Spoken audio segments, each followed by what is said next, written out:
What up, peeps? Welcome to the Kisscapades podcast. I'm your host, John Telewa, aka the Kiss Bandit. And in this show, we explore the key elements that shape our fulfilling existence, from health and well-being to financial success, meaningful relationships, and the pursuit of happiness. We cover it all. Our guests include experts, professionals, and everyday individuals who have remarkable stories to tell. Tune in to learn practical tips, gain valuable insights, and discover strategies for personal growth and transformation.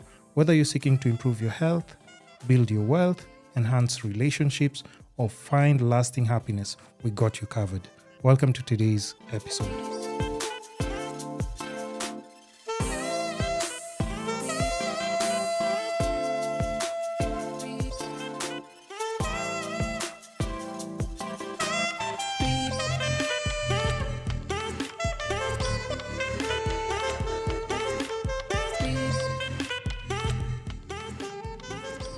Yeah, welcome to another episode. We do have a very special guest today. And before we just start off, I'll let her introduce herself, what she does, and then, of course, I do have a bunch of questions that we can go through and just have a general discussion because she's in a field that is in high demand right now, and a lot of people, we can say, they really do need your services, right? Yeah. So introduce yourself, tell people what you do, and then I'll take it off from there. Okay. My name is Ivannah Waweru. I'm a counseling psychologist who mostly works with children and teenagers, but I also work with youth and mothers. So I'm also passionate about maternal mental health. Yeah. Okay, hold on. Let me just pull this slightly somewhere there. Yeah. Okay. Okay, so how or what made you get into the profession, first of all? Because I know, we talked on DM briefly, and I was in fact, before we even go to that, Yeah. What made you reach out and just, feel like it's important for you to have this discussion on the platform? I looked at your platform and I thought it was very interesting, and I realized you're reaching many people who I feel I would also love to reach out to and just also support what you're doing in terms of creating awareness about different things and helping people understand the train of thought that maybe goes through psychologists, or also help people have new ways of thinking. Yeah. Is there any particular clip or video you remember that you saw that you're like, hey, okay, let me just try and see if I can be in the platform as well? Is there any one specific individual? Because I have so many different people coming in and out. No, I don't remember their names, but I remember how much you get out of them to be able to help other people, because I've learned a lot about finance from your podcast. I've also learned a lot about the different people, entrepreneurs who have different ways of doing things. I remember the most recent, I think there was a girl, I can't remember her name, but she was an entrepreneur, and I also looked her up and I thought, these are people who are doing great things out here, and there's inspiration to be derived from every person. True. Yeah. True. I appreciate that. So at least we know we're not wasting time here. You're not. You're definitely not. So how did you get into just your profession, first of all? Because such a job, I know it also. Sometimes people say it's a calling, but other people, they have personal reasons why to venture into your field. Yes. So my story is very interesting, or maybe it's not. But anyway, so how I got into counseling was I was pregnant at 18, and my mom thought that I should do something with my life, because she thought, I can't stay at home. And I had just finished high school, and the first thing she did was take me to a school for hairdressing. I went there for a few weeks, and I told her I don't think I can fit in here. And so she was now trying to look for something else. So she told me, you can't stop doing this unless you find something else to do. And so when she found a poster about counseling, and she told me to join because she thinks it would really help me, considering she thought I was very much in need of help. So she was like, even though I'm going to study, I'm also going to get the help I need, because the situation in my life was quite chaotic, to say the least. Yeah, so that's how I started the course. So I was 7 months pregnant when I started with a diploma. And then, so I was 7 months pregnant, and I went on. I actually didn't stop. So I did the diploma for 2 years, and then I later joined the degree. And so, so when I was graduating from my diploma, of 2 years. I had a 2-year-old son. So yeah, that's how I joined, and yeah, it's been amazing. Nice. Yeah. Nice. So like, okay, also like just starting off like your career, I'm guessing after like studies and everything, like what's the one factor that maybe you've not, no, in fact, even before we go to that, I've realized like, okay, what category of like just are you mostly focused on? What age group or what kind of people are you focused on, and why? Okay. And why that? Because like there could be so many other people that you can just give your services to, but Yeah. why the specific demography? Yeah. Okay, so I mentioned before children and teenagers. The reason why I do that is because I realized when I became a teen mom at 18, I realized there's a lot of emotional support I wish I had when I was younger, and I did not get it. And if I got that kind of emotional support, I would not have ended up 18 and pregnant. So for me, it's very important that I show up for kids and teenagers to help them have better life outcomes. Hold on.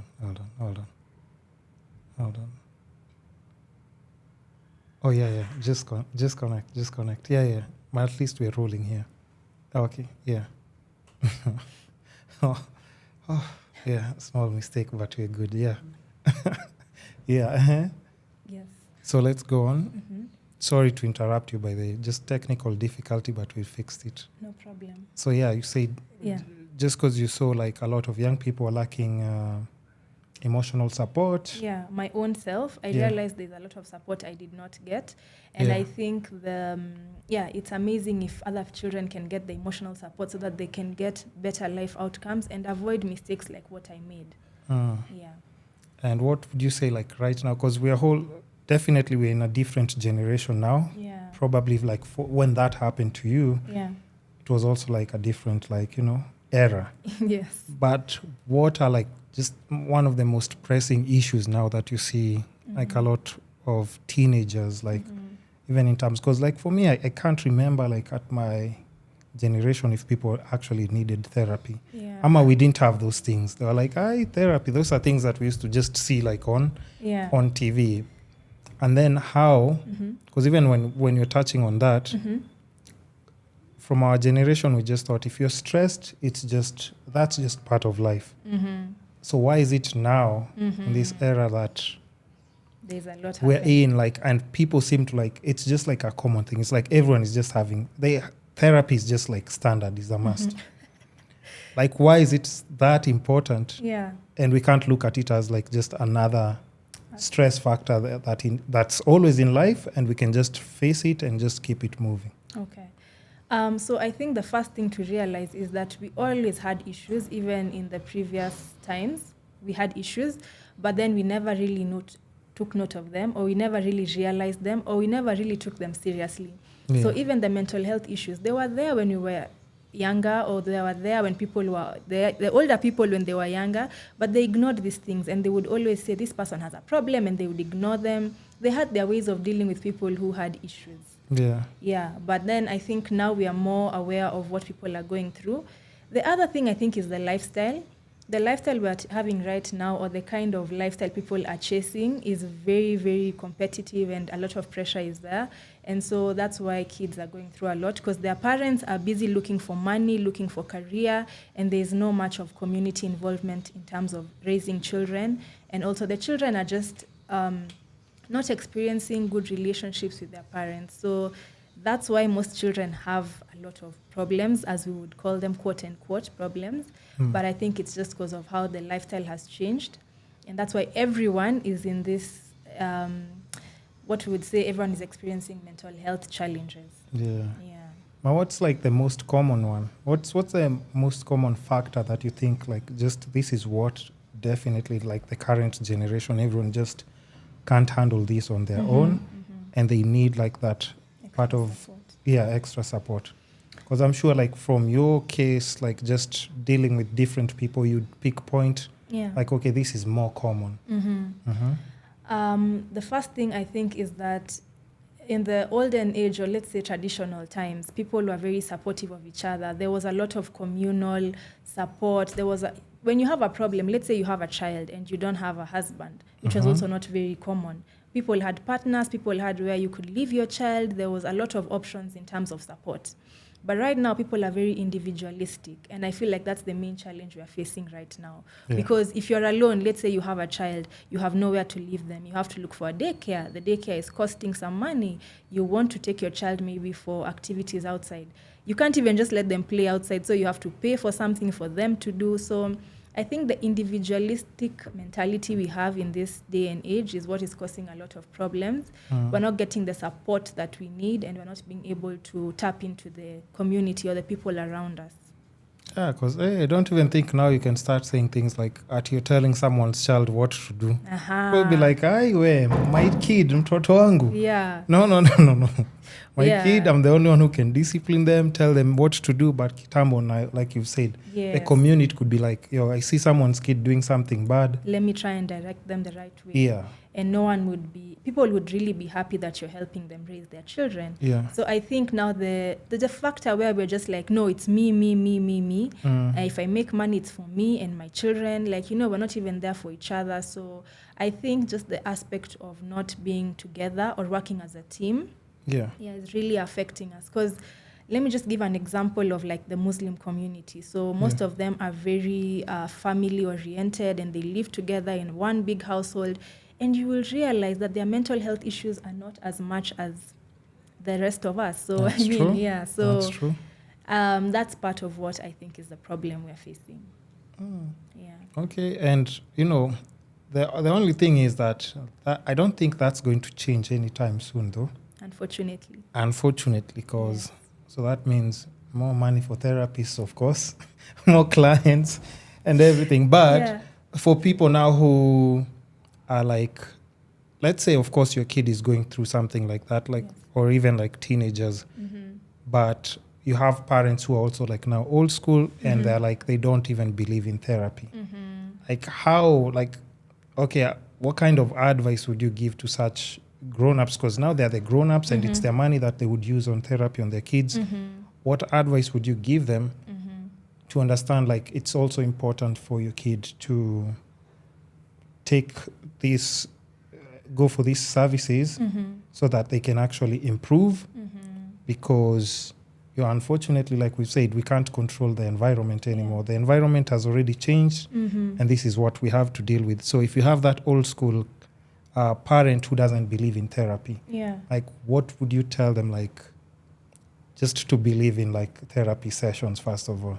The first thing I'd say, if a parent has not worked on themselves, and that's where now this comes in. So we were raised also in a society where I have said the positive side of the community aspect, but there's also the side where children were really treated as not to be heard, just to be seen, and they were beaten a lot, and there was a lot of emotional abuse. And so some parents are dealing with a lot of childhood wounds that they have not yet dealt with. And so for me, before even I tell you take your child for therapy, I think the first step is for you to learn what are your wounds from your childhood, deal with them, go for therapy if you can. And then now, because you see, if your child has this stable adult at home as a parent, then they don't even need therapy because you could help them. You could offer them emotional support. So I might be saying, don't take them for therapy, and that's my work. But I really support the fact that some parents are stable enough to be able to offer them support and prevent mental health challenges. Okay. And even when you mention it that way still, because it's not just stigma, but people who don't really understand it. And I think my next question would be like, okay, I see my kid as just, this is my kid, right? Yeah. So I wouldn't pick point necessarily like, I think there's something wrong with my kid or a teenager. But what signs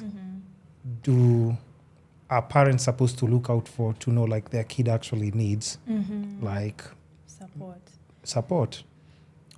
So the first thing, because you'd be like, maybe this is just a kid being a kid. See, that's a teenager being a teenager. So what signs should parents like look out for to know like, maybe my kid needs extra support? I think the first thing is understanding your child's personality type.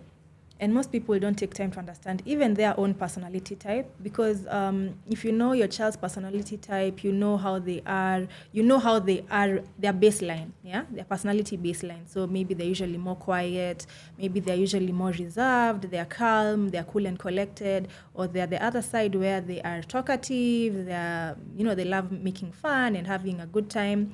So when you understand their baseline personality, then you can be able to tell when they're deviating from that. So maybe moving away from that, and when they're acting different and when they're looking like they're not themselves, that's when you know your child is having an issue that might need some support. And usually even when you come for therapy for your child, you're just looking for support, recommendations to better support your child. The therapist won't take up the parenting job, but it's just to give you like some tips, Yeah. Do this, do that, here you can do this, here you can support them like this, and so on and so forth. No, but for my case, I would want to know like anything specific, because I think that's a good explanation. Yeah. But now as a parent, I'd be like, what do you mean my kid's personality? Mm-hmm. Is it like, maybe a kid maybe not playing with other kids? Because it's kind of hard for me. I'm just trying to put myself like, of course you as a parent would know. Me, I'm not a parent. I'd just be like, this... I would need some specifics, maybe like, okay, I've realized maybe my kid is not playing with other kids, or they're overly too emotional with something, or crying when they're not supposed to cry. I mean, I don't know if that's like, I'm just trying to figure out like, okay, as a parent who doesn't believe in therapy, like they'd be like, okay, what exactly am I looking? Yeah. But you see, now the thing is, kids are different. So, for example, even if you're not a parent, maybe for you, let me bring you back to your friends. Yeah. Do you have a close friend who you understand what their personality type is? Because their personality test to take if you don't understand their personality well enough. But I mean, if you have a friend, do you understand what their personality usually is? Yeah. Yeah, so maybe you usually go out, you have fun. There are those people who make jokes, they laugh, and then at some point, you realize this friend is no longer talking, he's withdrawn or she is withdrawn, she's not talking to you guys, she's no longer coming out. So, because you have to, the only way you know something is wrong if someone acts different from how they usually act. So I can't say a child who is talking a lot has a problem. No, because maybe that's their personality. Yeah. I can't say a child who is quiet and reserved has a problem, because maybe that's their personality. But if they're someone who's talkative and then they become quiet, then there's a problem. Because even with something like that, now we have kids who have, what do you call it? ADHD. Yes. And I hear like some of those kids, there's always like a constant debate on whether they should be medicated so that they can calm down, or like that's now like we're saying like maybe that's their personality, we should leave them like that. Yes. Let them run up and down, Nini, but that's how Baba is. Just leave him alone. And because now it's also gets to a point where like if you think about it, it's serious because someone is telling you to give your kid medication to suppress how they're expressing themselves. So I mean, so in that case, like how do you go about that, or what advice would you have for someone who's like actually dealing with that? Because I hear it's also like now also like something that's common in children, as opposed as how it used to be kitambo. So like for example, ADHD, or let's say autism, it's a disorder that affects the nervous system. So this is like the same way you'd say I have malaria, or I have typhoid, or I have H. pylori or something. So it's not something you can overlook and say that this is a child's personality. And how you know it's beyond personality is because it affects everyday functioning. Like a child could be playful, but they can sit down and go to class. A child could be playful and extrovert, but they can still listen to you when you're talking. They can still finish their homework. They can still do ABCD. Now, where you draw the line in terms of ADHD and just normal maybe personality is when it affects their daily functioning and they're not able to do things that they would normally are supposed to do. So that's how you know the difference. And you cannot really, of course they say you should not medicate forever, but there's a place where you might have to use medication as you use therapy, and then you can always now wean off the medication. Okay, now, because I know we also have to balance on, of course, you focus on teenagers as well. Yeah. But also like there's also, you've said like women now. Mm-hmm. Yes. And there's this, I can't say it's a joke, a running joke that's in Nairobi that one out of every 5 women in Nairobi, they're either bipolar.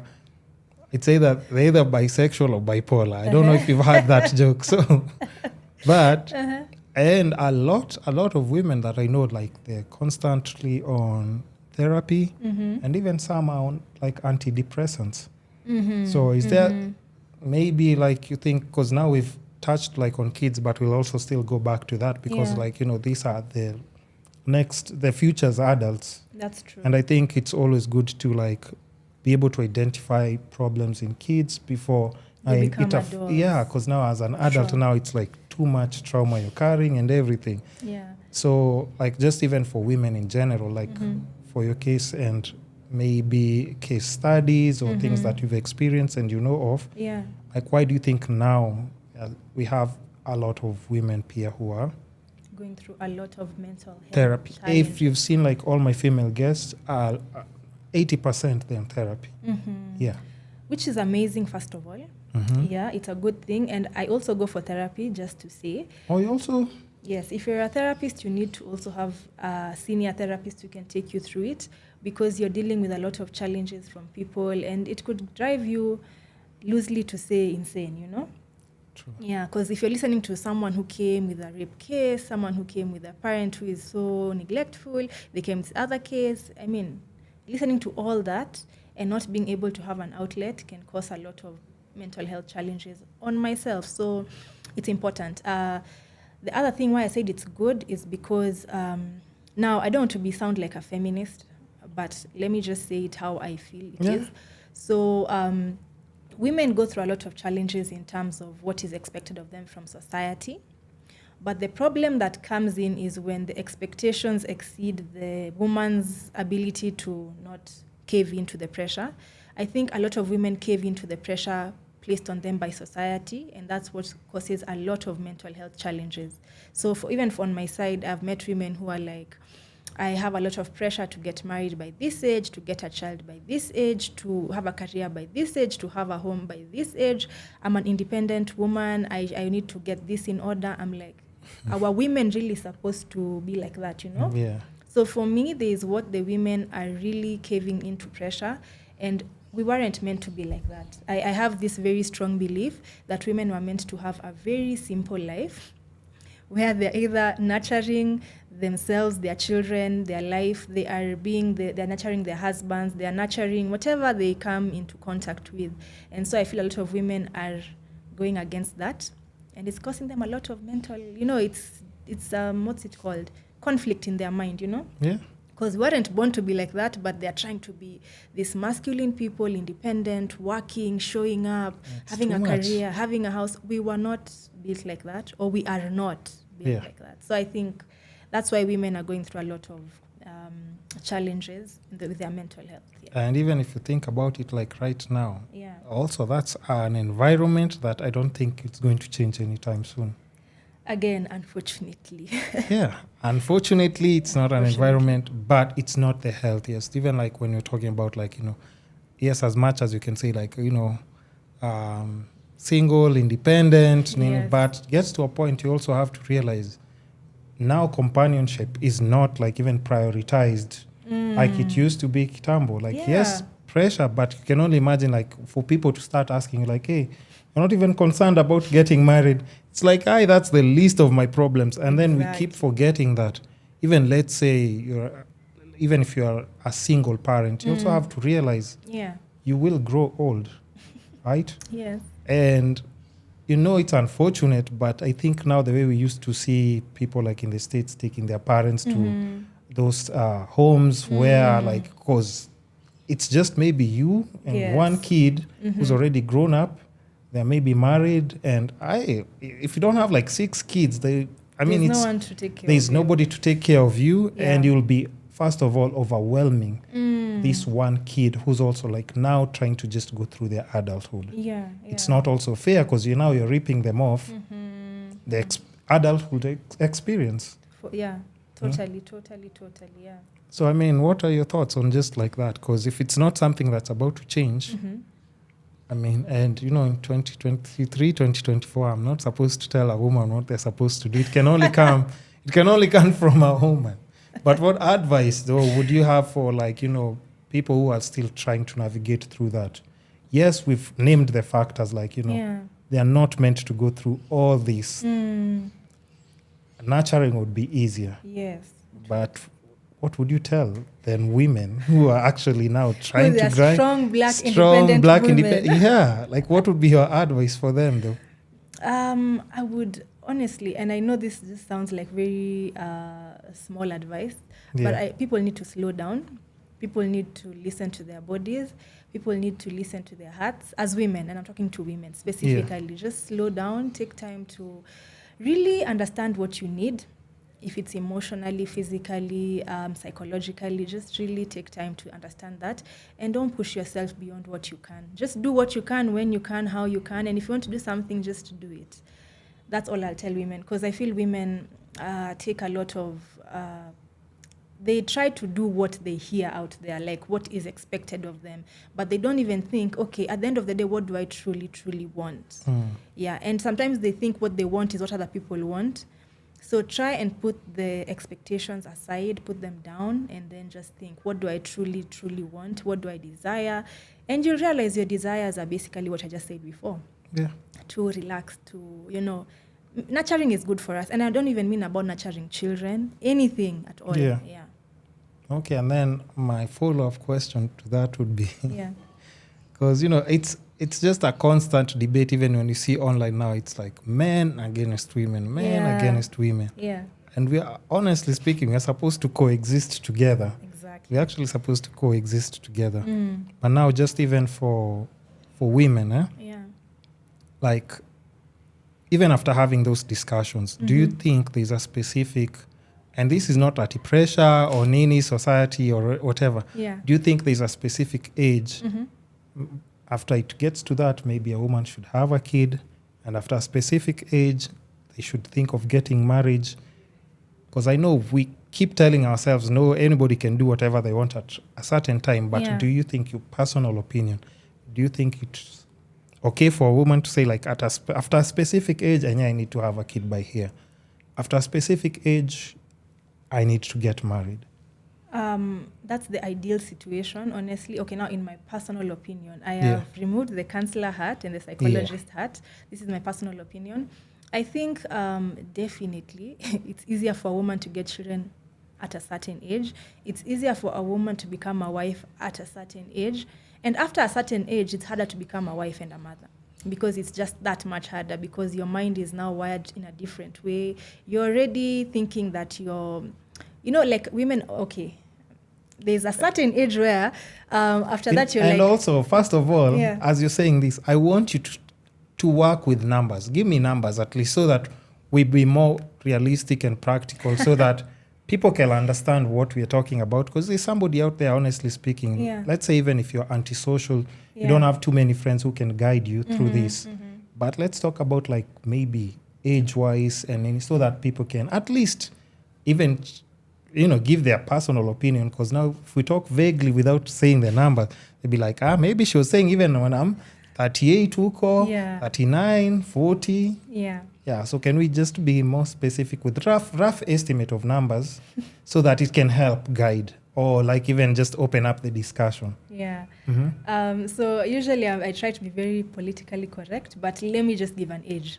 So anyway, I believe, like, after you're 32, so you're 32 and above, your mind has made up. You're like very secure in who you are, and secure used lightly, very lightly. So you're secure in who you think you are. You think you know what you want. You're very, you have your standards have gone up a notch higher, and you're very, also body-wise, if you give birth after 32, you're feeling like your body will expand and not come back. There's a lot of, this is my personal opinion, there's a lot of, in terms of physical, emotional, your mind is not there.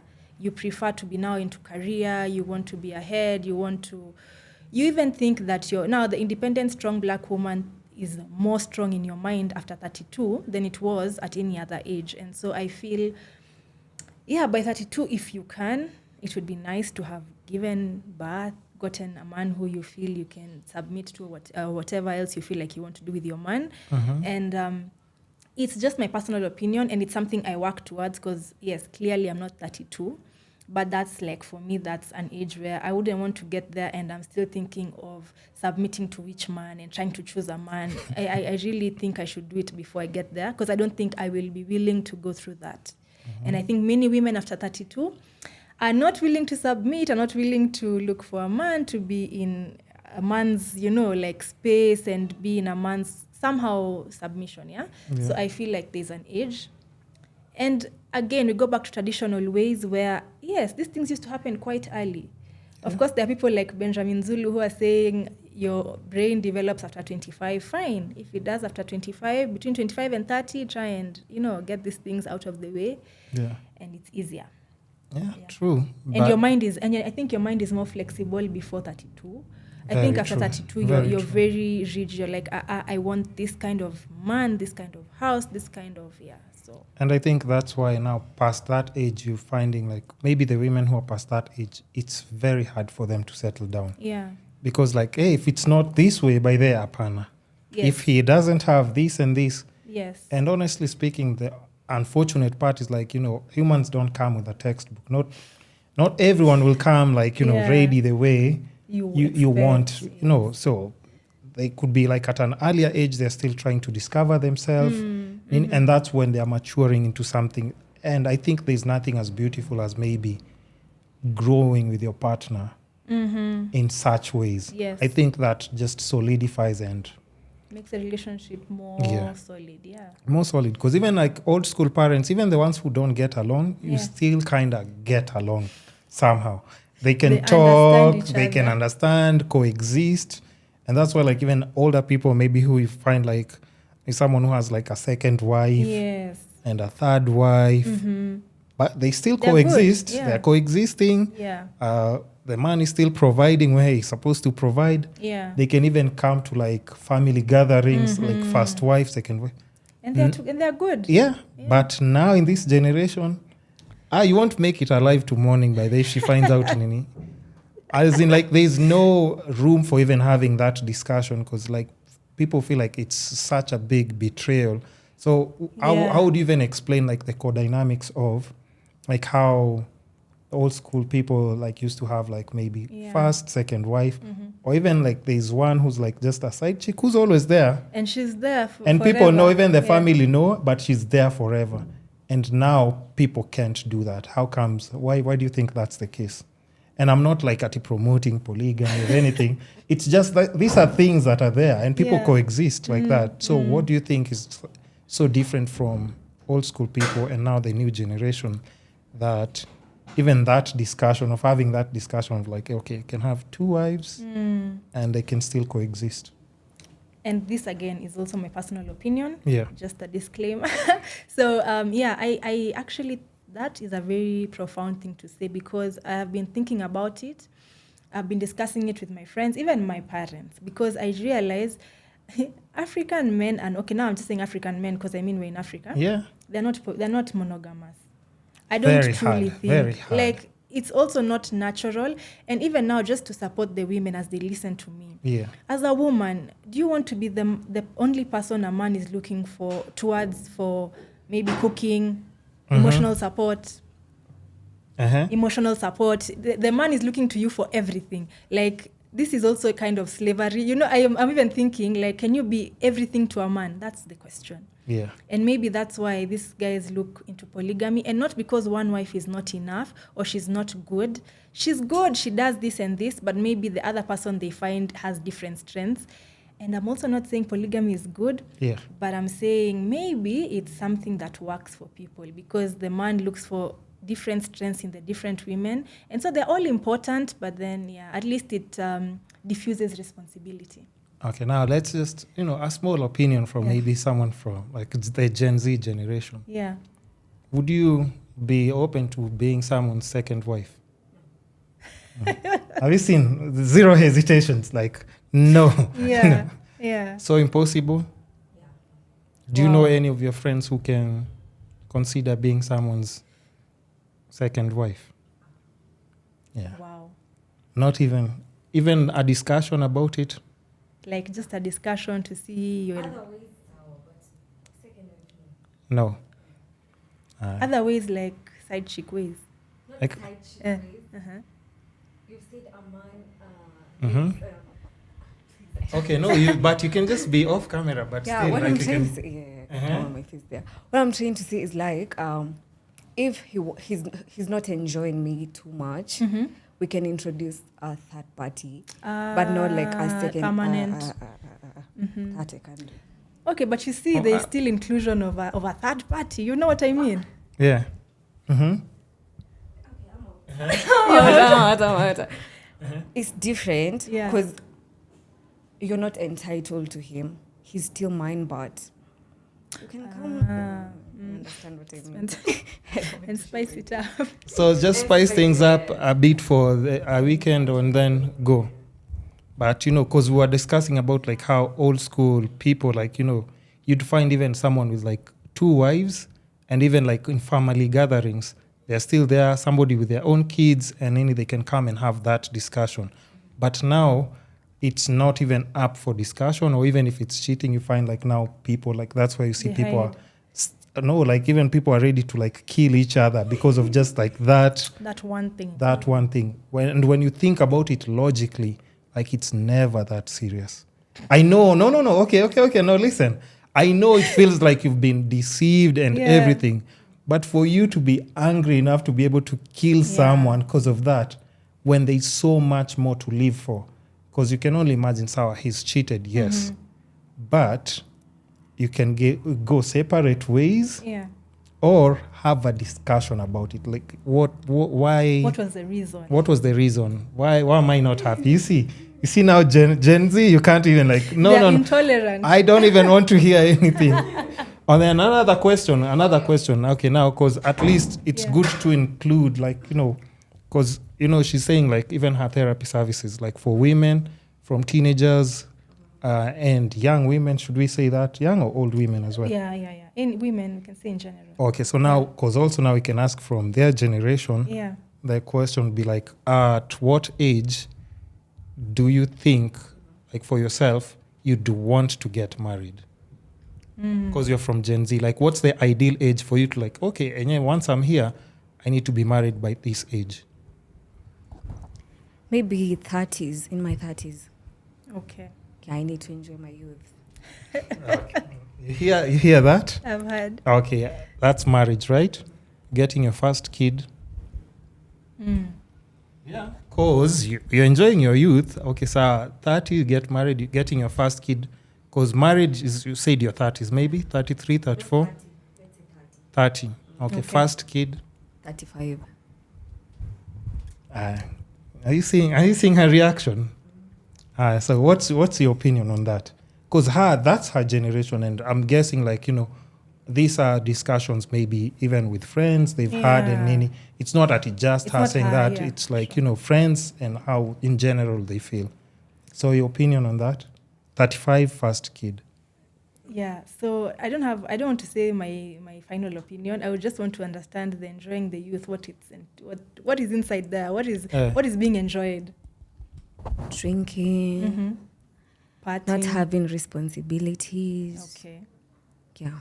Are responsibilities that bad? Yeah, a child. Yeah. Is that bad? Is that bad? School fees. And I see. But so but you also have to understand, like, even when you're collecting stats and any, like, that's the opinion. So at 35, let's say you're having your first kid. So basically, by the time your first kid clears high school, you're 55. And your body, when you get your child at 35, Yeah. how will your body come back to being sexy or... Because if you don't want to be a second wife by there at 35, you're having the first kid. You have to look... Hey, you're hitting the gym. Yeah. Okay. So, Okay. but you see like the difference in like how, let's say, like from an different age group That's true. and even like now Gen Z. And that's like a firm thing on what they Yeah. believe in. And even my previous guest, she said like, now she's looking forward to getting like a kid, but now she's 30. Yeah. So probably for her, maybe 1-2 years, so 30, 33 there. Yeah.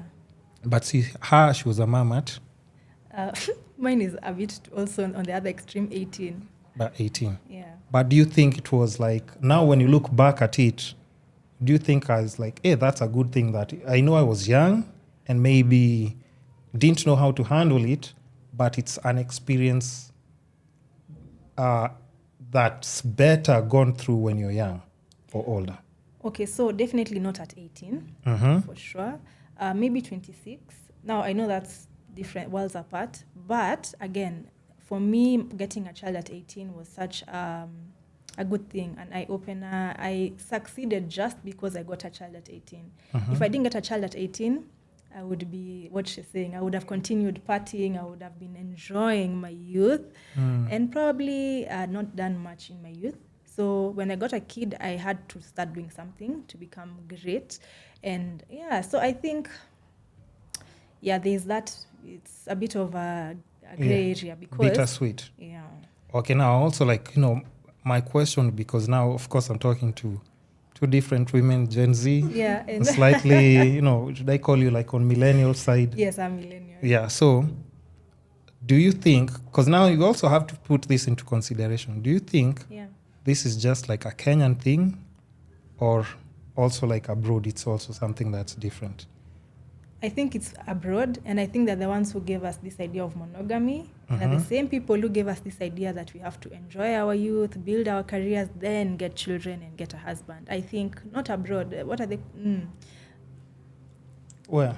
Western. Yes, our Western countries, culture. yeah. I feel like they're the ones who gave us that idea that, you first have to work hard, you first have to enjoy, you first have to, then, like they can't coexist. That's what they gave us, this idea. Also, monogamy is an idea from the Western world. Yeah, because, okay, now also like a different question, because now this is also something that I think all of us can contribute to, like maybe like your mom got the first kid at how old? 26. 26? Yes. You? 21. Okay, so I think first of all you should need to follow your mother's footsteps. Secondly, you should like but have you ever thought about like how even like at 21 she still managed, and have you ever thought about with it? difficulty? Okay, yeah. Okay. Maybe that's why like maybe you're not in a hurry from maybe like the experience. But I think even for my mom, maybe probably early 20s, if I'm not mistaken. Because now if I look back at it, I'm like, by the way, they will actually get to see because even though I'm delaying kidogo, I need to give them kids, but they can get to see my kids and probably kids of my kids. For sure. But I think if you start slightly late, it's kind of, It's not advantageous, honestly. right? Yeah, starting to get kids late is really hectic. Because kids are hectic, whether you get them young or old. Yeah. So I think you need to find a balance between either getting them quite late or early, so in between. It's easier. If you really think you want kids, it's good to think about it earlier. Because the later and everyone ends up wanting kids. Okay. Yeah. Do you want kids? Okay. How many? 5. So by the 5th one, won't you be like 78? Huh? Oh, am I like back to back? Actually, I had a guest who said she wants, because she's 25 now. Yeah. And she got one last year.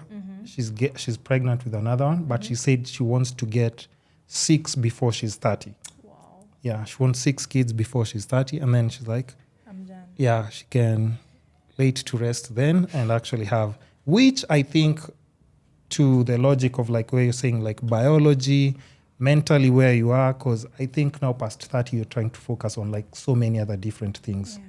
And a kid needs you to be very flexible, and after that you're not that flexible in your thinking. You're very sure what you want, how you want things, and a kid is just opposite of that. They'll give you confusion, chaos. So you have to be in a space where you're open to all that. You know? Yeah. Will you even be a fun parent at past 30? I mean, you could try, but it will be a lot of work. It will be harder. Yeah. Yeah, it will be. I think it's harder. Yeah. Because, I mean, you're past like your youth now. You're not Yes. that bubbly and you're not running around with And your life kid. has hit you with stuff, and you're like, oh my god. PTSD everywhere in each direction. And then now you're transferring it probably to the kid who doesn't deserve, and they're just trying to be a kid and have fun with like their parents. So Yeah. I think it's tricky, but figuring out the balance Yes. is where it's tricky. But also then again, also I have to put in mind like my biological clock is not the same as you guys, right? But you still have one. Yeah, I do. Yes. At you what age do you think I can now? And yeah, I've passed this, I can't have kids. I can't say there's an age, but I think the quality of the sperm as you Okay. age is not that good. So you'd be giving someone substandard. Like quality. at what age though? Let's no, I talk can't- let's talk numbers because it's very I'm not a important to. man. Yeah. Are we talking 50, 60? Of course, your sperm at 60 is not good quality. Says who? Is it? You haven't seen 60. Okay, now listen. Now Uh-huh. I'll tell you guys a very good example. Yes. Like let's pick like maybe northeastern there. Okay. Have you ever seen like their marriage dynamics? It's always like older men, they're given younger brides. Okay.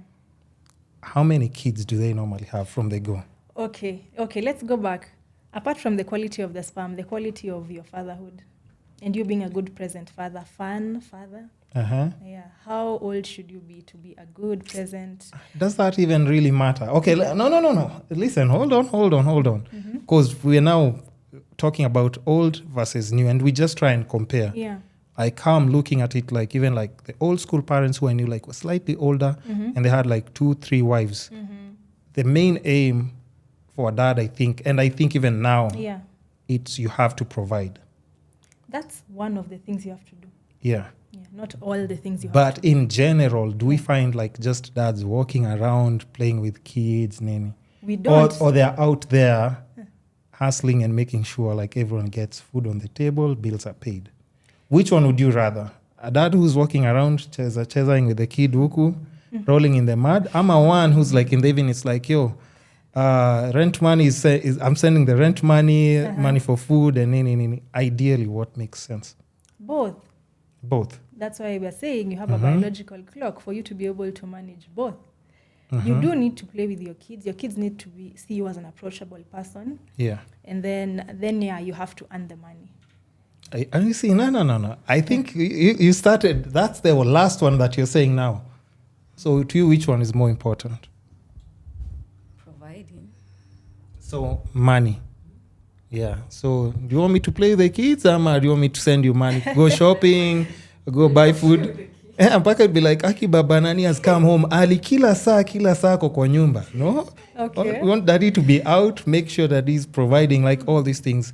And I think also not so many dads are fortunate enough to, let's say, be entrepreneurs in a way that they can just chill at home and be That's there true. with the kids. Okay, that's true. And if you think about like there are people who like constantly work. Let's say your dad is a pilot. It's a good paying job. Yeah, How many times will you be seeing him in a week? very few or none. Yes. Will he be providing good money to the household? Very good money. Is that a respectable job? Yes. Okay. Let's say your dad is a doctor. How many times a week will you be seeing him at home? A few. If let's say he's a good doctor, like a surgeon, and he's coming from one hospital and everything, right? So now you see, it's kind of tricky because the jobs that men would want to take up upon to be able to provide for their families fully or properly Yeah. will make them not be present at Available. home. Okay. You get what I'm I saying? get what you're saying. Yeah, but if he's just bringing kidogo, man, those ones of like, we're splitting 50-50. Then he has to play. That is there, playing with the kids. They're at home on time, nini. In fact, I'll be home before you're even home. I'll be like playing with the kids, nini. It's like, okay, by there, half of the rent. Where's your half? Exactly. Now you see? Now you see even the face that you're making. But Yeah. that other one who's like, don't worry. Your money, whatever you're making, you just Yeah. put it aside. Don't worry. Bills and nini, all these other ones are taken care of. And it's tricky. That's what I'm saying. for a man to build himself to be in that situation where he's taking care of like even if like it's your mom who's sick, she calls at there's an emergency, like don't worry, give me her M-Pesa, he's taking care of it. That man will not be around. Let's just be honest. He might not be there fully. And that's where I think Pia, like mom's nurturing Pia, of course it's a plus. But as long as daddy is always there, playing his role and his home, like even if it's not full time, that's true though, but he's still contributing to like even talking to the kid when they need it, them. Father figures, you need discipline kidogo, he's there to check in. And father figure, he's the actual father, not okay, now sorry, not father figure, but like just those ones of like mommy today doesn't feel like disciplining the kid. The dad is coming, it's like, hey, by the make sure you show your mom respect, this is what you're supposed to do. It's kind of okay, it's a balance, and I understand if he's going to make money, he has to be away from. Because you have to choose. You have to choose. Like I've picked top. Okay, even if it's engineer, politician, how many times will you see him at home? Not a lot. Yeah. And you'll see him a few times, but I think also it's okay. I also don't feel like you should be with someone all the time because that creates some kind of resentment. So I think it's also healthy that someone goes out and does work, comes back. Even you go out and do something and come back. So I think it's okay. It's balanced. As long as they provide, because provision is also very big, so that the woman can also now stop being the strong black independent woman. That's the first concept. That's the first discussion we're talking about. So if you want pressure off your back, this guy will have to. And in general, let's just be honest, like men do love working. That's true. Even me, I love working. Working. And not to take anything like, against women and meaning, but would you rather work the same hours as me? Exactly. You see, even I haven't finished the sentence. You're like, no. Nope. No. You'd prefer to be able to just lay back, kidogo, rest, do half day ata maybe, and even if it's busy, kidogo here and there, and actually. And I think that's how, ideally that's how families would be able to function properly. Yes. Right? Yes. I actually agree with that, It sounds perfect, You see, I mean, at times, I think the generations, we are complicating things that at times don't really need to be complicated. And I think also now there's also a dynamic of where, like we said, men and women are competing. We don't need to compete. Because we're not the same. Yeah. And we don't bring the same things to the table. Yeah. Because even for me, I have to understand, like, I can't give birth. I can't nurture the same way a woman does. Yeah. There is no day you'll hear me, and I'm always telling people, there is no day you'll ever hear me saying, I don't need a woman in my life. By the way. Never. You will never hear me say that. But women will always say, me, I don't need a man. I don't need a man. Until shit hits the fan. And that's the problem. When shit hits the fan and you have to now look for a man out of desperation, instead of the ones who are already coming to you could have chosen one and be like, okay, dismissed all of them. This is good, So, I mean, it's tricky, but, we are hoping for the best in the future, though. We are. And we're hoping people become the real woke and stop acting like they're woke when they're actually not. Yes. Yeah. It's never that serious. So let's just try and figure out, like, some common grounds. Honestly. It's hard, but we just should try and figure it out. And then also, like, because I know I'm seeing we're almost hitting, like, the 1 hour mark. Yeah. And time has flown, like, so fast, by the way. I didn't even know, like, we haven't talked about, like, even so many other things, but I would want to save everything else, like, even for, like, a part 2, so that we can always just be calling you and we can always just be continuing this because these are conversations that are needed in general. Yeah, definitely. Like, for the longest time possible. Okay, and then also, like, now in just your field, like, apart from, like, just the pressure that we've said, like, you've seen and noticed, like, women are going through that, we've actually had a proper long discussion for 30 minutes about, like, how else do you think, like, just women can approach just, like, the current environment to just navigate and just kind of ease pressure a bit in their life? What approaches do you think they can... Or what do you normally recommend to some of the female clients who come to you and they're like, okay, everything is just too much right now to handle? I always say, and the easiest thing to do as a woman is work on yourself. and it's hard. By the way, working on yourself doesn't sound as easy as people make it to sound. Mhm. Working on yourself is a project, a very hard project. So understanding yourself, a woman has to understand who she is at the core of who she is. Do personality tests, love yourself, go for therapy. And that's why when you said most of the women you have here go for therapy, I think it's the best thing to do. Just so that you can now get out of the societal kind of pressure and go into your own kind of pressure. Like I have pressure to love myself better, to treat myself better, to say no when I have to say no, and just know how you have to love yourself better. So a woman, your job is to love yourself so much that you're able to even now pour your love into other areas of your life and experience that abundance. But if you don't love yourself, if you treat yourself as less than, or you don't believe in yourself, or you're not, carrying yourself the way you should, the true way you should, I think then, so a woman should just take time and love herself, understand herself. That's the main job you have. Everything else will flow. Honestly, I know it sounds very small, and even my clients always are like, wow, I was able to work on this and every other area came into place or Things fell changed. into place. So love yourself, treat yourself better, nurture yourself, water yourself, and you'll be okay.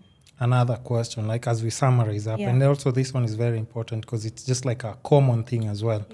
Like now there's also like a big, you'll just see like a rampant rise on single moms. Yes. And personally, I don't know how I can pick point because I'm not a woman, so I wouldn't know what's the cause. But you even hear like a lot of women saying like, you know what, me it's okay even if I just get pregnant or just get a kid, and then I can move it from, I can move on from there. Like the companionship, it's like, it's not that important. But what do you think the main reason is for that? Because like now this also of course includes other pressures, because now when the pressure is coming, you are alone. You're alone. But what do you think is like the main cause? Like now, even this thing of submission that we keep mentioning, there is no submission anyway. It's like me mwanaume, you can't tell me any. Exactly. So, and I think I don't know. Like what's your opinion on that though? So first of all, I think I would speak with a lot of, let me just say I am a single mom.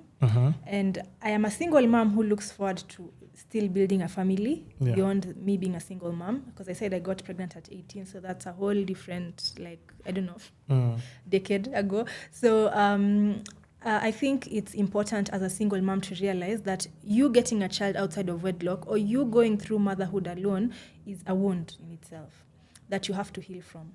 It's painful. Like even for me, I don't think I took a long time. I think about 6 years to truly heal from being a single teen mom who had to go through a lot of challenges alone. So I think the first thing as a single mom, heal. By the single mothers out there, my fellow single mothers, I say this a lot of at least authority, you need to heal, because if you don't heal, you will not be able to move on. And being a single mom is hard. It's not something that, it's not like you're supposed to, okay, we are proud that we've been able to do this and we have emerged victorious and our children are okay, but it's not something to be proud of. It's hard. It's very hard, and it's like a challenge. It's not something you say with happiness and like, oh, you say it like, this is my scar, this is what I'm going through, and it's hard, but you have to heal from it. And if there's hope for building, and there's always hope of building another family or a family even after you get a child, please do hope on that and, heal yourself and be open to receiving love, because you deserve love. A single mother also deserves love. And so be open to that love that is there. And it's always there. It's somewhere. It's just that you don't see it or don't look for it or don't accept it.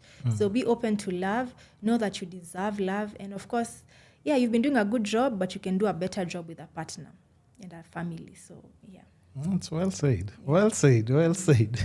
Now just to summarize, I know I keep saying that, and I'll just the African way. Imagine because I have so many questions, and you see, like I keep looking at my phone because now on my phone I have questions, but I think it's good to have the discussion we've had, and also save something else for later on, so that at least it makes sense. People who have questions, they can always ask, and then we can just now piggy bank on that, and also just keep the conversation going. But now with that being said, I think other people who've come here who've been going for therapy and stuff, I'd want to know, of course, this therapy, I don't think it's cheap, how much are therapy sessions in general? Yeah. Because there was a client here who said, no, not a client. Listen to me mixing my words now. You become a therapist. Imagine now there's a guest Yeah. that I had here, and it opened up like a really big conversation. Who pays 15,000 per session for therapy, Wow. and she has 2 therapy sessions in a month. So that's 30. 30,000. And then there are some people who are like, I pay 5. Some say they pay how much? I can't remember all the numbers, but Yeah. in general, I know it's expensive. Yeah. But what's the rough numbers like when people are coming, like, just to see you in general? Or if you want to say your price, yes, you can say. If you don't want to say, you can say like, hey, call me, Yeah. Kano, and tell me. But what roughly are we always talking about? Because me, therapy, it's expensive. So like for me, I'm not that expensive, again, because I work with children and teenagers, and also I am working with the general public. I like to say that because I want everyone to be able to access these services. And so for me, from 2,000 and going up, but mostly 2,000, 2,500, 3,000, and 3,500. So depending on like if it's a teenager and I have to have a session with the parent, of course, I'll add that onto the session. If it's a session where you're going outdoor and you have to do some activities, I also add the price there. Yeah. So basically, depending on the service I give you, of course, then it will go up. Because the good thing with also paying more is that you're going to get more in terms of maybe the ambience. You're going to get a room that's very well invested in. You're going to get, probably they're going to make sure you do all the tests. And so even for me, as I give you the 2,500, remember there are things that I will not give or there are things I will not do. And if I ever increase, there's something I am adding onto the amount of money. It's just not money just like that. So even the client who is paying 15,000, there's value for that 15,000. Hey, people in the comments, like, everyone was just like, no way, I'm not paying. I'm not paying. Everyone was like, no. And sometimes you realize it's the same thing that you could get. Also, therapy is very personal. So you have to like the person. Like I was even telling my mom, therapy is very, very subjective because my client has to like me. Me and my client have to like each other for us to do a good job. So even choosing, maybe that lady is paying 15,000 because she found no one else who she could tolerate to talk to. So you're looking for someone who is with you, who you're on the same wavelength, and it's that much harder. It's not like a doctor. You can choose any doctor. You can choose any who. It's more personal. Any media person. Like therapy, you have to look at this person and be like, can I stand this person or can I open up to this person? And so especially the trust part now, opening up. Yes. So that's why some people pay a lot, but I try and make it affordable just so that people who need it, because I just want to make sure I make an impact. The money is now the bonus. So I make sure it's accessible. And what's like your general approach when, because you're talking about like there's some things that include activities and stuff, but what's your general approach, whether it's the teens or nights like with women? What's your general approach? Is it just talking, or there are some other things that you include in the therapy? So for children and teenagers, I try and include in sessions, like in office sessions, but I also try and include activities where we can go outside, if it's doing art, if it's doing like hiking. But for the women, most of them, they prefer to talk because women like to talk, and not just because they like to talk, but they're going through a lot. So I do the in-sessions, but one thing I am very big on, and I think my clients would agree, is that I make sure you're the one who's coming up with what I'm saying. So like I wouldn't say you have to do this. No, I'm going to ask you questions that are going to help you think, reflect, and come up with a solution. So my job is to help you find those solutions that are inside of you. I'm a very, I don't know, should I say fun? Let me say fun. I am a fun person to have the conversation with or have the therapy with, because I'll make sure it's all you, it's not me. Even when I talk about myself, it's once or twice after maybe 3 sessions, and it's just to give you like some backing on what you want to do. You understand that I can relate kind of to what you're going through or something. So I try to really give the client the top, like making them know that they are the boss. They are the ones who have all the solutions. I'm just here to spark. So, Yeah, I'm the spark that sparks the other people. Nice. Yeah. Nice. Yeah. Okay, so no, I think we've just touched on quite a lot. And let me just honestly say I'm very grateful for you passing to the podcast and even just reaching out. Yeah. Because, like a lot of people are going through so much right now. Mm-hmm. And just if somebody sees the episode and they can see like, okay, I can actually reach out, call someone and actually talk to. Yeah. They are readily available because most people actually just need to talk. Oh, yeah. And after that, They are good. they are good. Yeah, they were just having a lot. And you saw sometimes you talk, sometimes clients talk, and then they're like, oh, yeah, now I have the solution. So like a client who has come for 5-6 sessions, one day they'll talk and they'll be like, oh, yeah, I've actually sorted myself out. So Through talking. Yeah. Through talking. Yeah. Incredible. So for people who don't believe in therapy, actually just, if you're going through something that's dark, and also at times like maybe the 2.5 or the 3.35, that's equivalent to maybe a bottle. Someone be like, I can just buy I can buy liquor. And when a therapy session is just something that can fix you in many different ways. So of course, definitely. I haven't done any therapy, but I'm advocating for people who it helps, because who knows, maybe in future I might be going through something, and that now with better understanding of how it's changing people, helping people, now it will make more sense when I'm even there. I'm keeping an open mind to actually learning and growing. For sure, yeah. Yeah. So do you have any just parting shot or message to people who second guessing about therapy, or are curious to know more about therapy? Anything that you can just give the listeners or people who are watching? So maybe the first thing I'd say, people think therapy is where you get advice or you get to be fixed, as you have said. It's not. I'm not fixing you. I'm not giving you advice. I'm just reintroducing yourself to yourself. So I will just help you make yourself a better person. I will not make you a better person, but I'll help you become a better person. And the other thing maybe is just to say that there's no one right way of doing anything. So therapy is not like a straight line. Don't come here thinking if you're an engineer, doctor, those people and lawyers, they're always having this one straight line. No, therapy is that one place where things go back and forth. But there's no one right way of doing life. And whatever you're doing in your life, never feel judged. Therapy is a non-judgmental space, a safe space where you can come and just be yourself. So whatever you're going through, there's no one right way of doing life. No one is a devil. No one is someone who's absolutely wrong. No, we are doing what we can to survive. So welcome to therapy. And even if it's not me, find someone who you relate to and you feel their vibe matches yours. Well said. So I'll tell people where they can find you. And if there's anything else that you have going on you'd want to just plug on the podcast, please feel free so that people can know. Okay, you can find me on Ivannah Therapeutics, and therapeutics without the E. I did that because I don't want it to have the medical vibe to it. So it's therapeutics with the U only. So ivannahtherapeutics@gmail.com. And I also have gratitude jars that I sell. This is just to help people have a preventative tool, because mental health is not only doing therapy, it's also coming up with tools you can use to prevent mental health challenges, or tools you can do to have positive mental health. So I have gratitude jars, and I also have wellness journals that help people. They have daily prompts for every day, and you can fill that in. And that's also, it's kind of therapy if you don't feel like talking to someone and you just want to do a journal. So that is there for you. So if you reach out, I'm sure you can get that and you can buy from us. So welcome. Nice. Social media platforms where people can find you?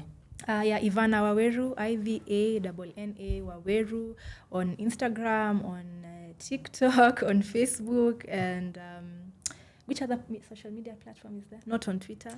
Oh, TikTok. Do you have a YouTube? Something you've thought about? It's not bad. It's not bad. It's just that you see, like the way you're doing this amazing thing. I think for me, if the quality is not as good as kisscapades, then I am not doing it.